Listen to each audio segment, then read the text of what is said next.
What's up, guys? It's your boy South Central in the building. My life, we in the building. Let's get it.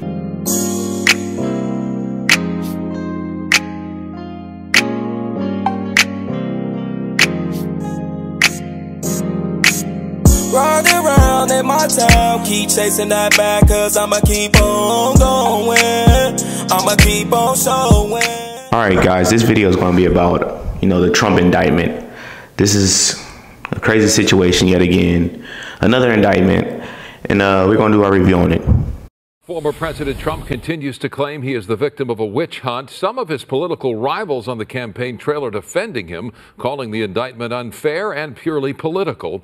Top House Republicans are rallying around the former president, perpetuating the claim that the prosecution was ordered by President Biden. Top Democrats, meantime, are saying the former president is not above the law and are calling his behavior shocking but not surprising. Samantha Cortese has that part of the story from our KHLA 5 News Center. Hi, Sam. Good evening. Friends and foes had time to come up with a response. Mr. Trump tipped off the world to these indictments yesterday on Truth Social, so reaction was swift and polarizing. Political opponents say justice is being served, while many Republicans are coming to the former president's defense, saying this is a dark day for democracy. Unprecedented, historic, and hypocritical. Some of the words used to describe the indictment of former President Donald Trump over handling of classified documents. Is there a different standard for a Democrat Secretary of State versus a former Republican president? Even a political rival in the Republican presidential primary, Ron DeSantis, is... He should come to his defense because it's wrong. It's blatantly wrong. It's a two-tier justice system, and we need to put that to the end. Factions that it doesn't like. DeSantis is hardly the only one comparing this indictment to how top Democrats have been treated when classified information was found in their possession.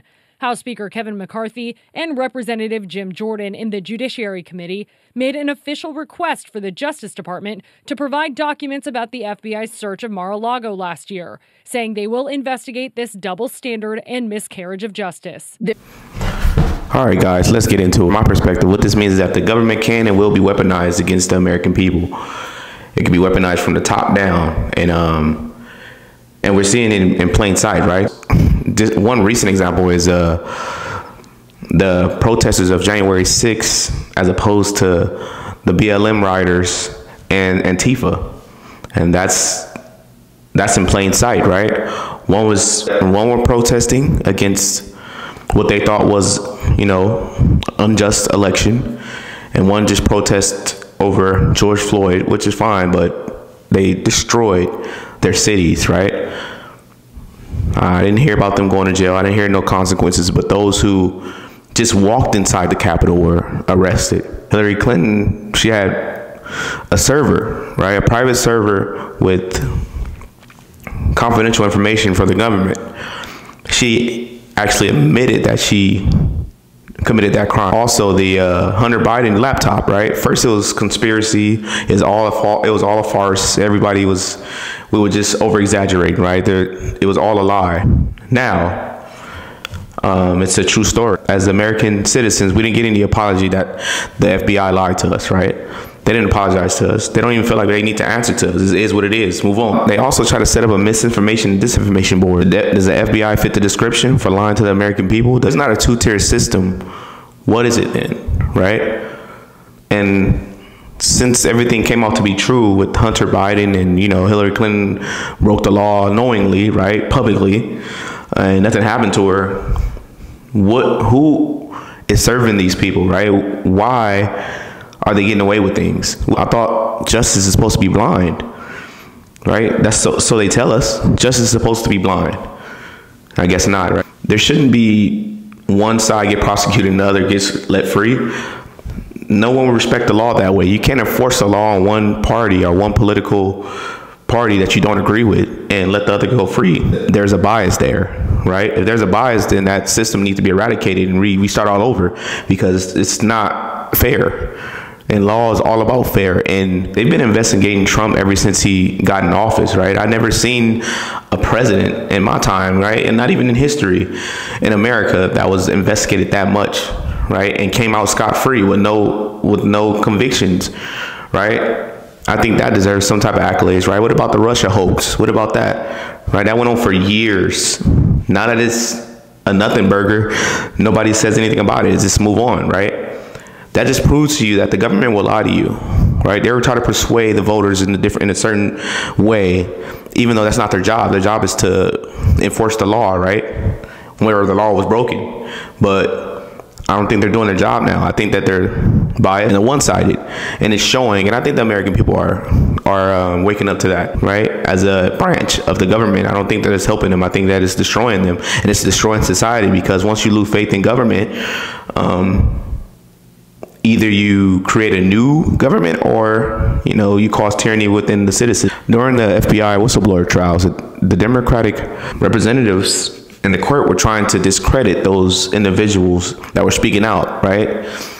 They didn't attack the subject at hand, that the FBI were doing some illegal things to the American people. They were just attacking those individuals. There isn't.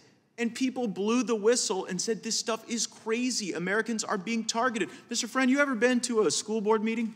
Yes, I have. FBI ever sent you to the parking lot of a school board meeting? Yes, they have. And in the parking lot of a school board meeting where the FBI sent you, you were taking down information regarding people's license plates. That's correct. Now, it wasn't the first time you'd been to a school board meeting, was it? No, I went on my own as a private citizen. As a parent? Yes. And so there you were. It must have been quite an interesting perspective. There you were taking down the information of people, parents attending school board meetings on behest of the FBI, and you had been one of those parents at a school board meeting. How did that feel? Well, after I attended privately, my colleagues teased me that they were probably going to start investigating me. You used to go after the worst of the worst, didn't you? Yes, I believe so. You went after people who looked at child. Yes. People who were sexually exploiting children. Yes. And then you were in the parking lot of a school board meeting, taking down the information of parents. What happened to the cases that you were working to protect our communities from the worst predators that exist? I was told they were not to be resourced, and then after I was suspended, they were handed off to local law enforcement. Wow, so the FBI just decided it was more important to have you in that parking lot of that school board meeting than getting the worst of the worst. But overall, I believe that Trump will prevail again, right? These things will go away, and then the FBI will act like nothing happened, right? They will try to investigate and do this slandering and you know, making them look bad as much as they can, and they'll just move on like nothing happened, right? I believe that the American people want to see a change. That's my take on this, man. Trump 2024, man. South Central, we out. We be really politicking while we whipping in the kitchen. God be my witness. At the age of 15, I was fighting my fitness.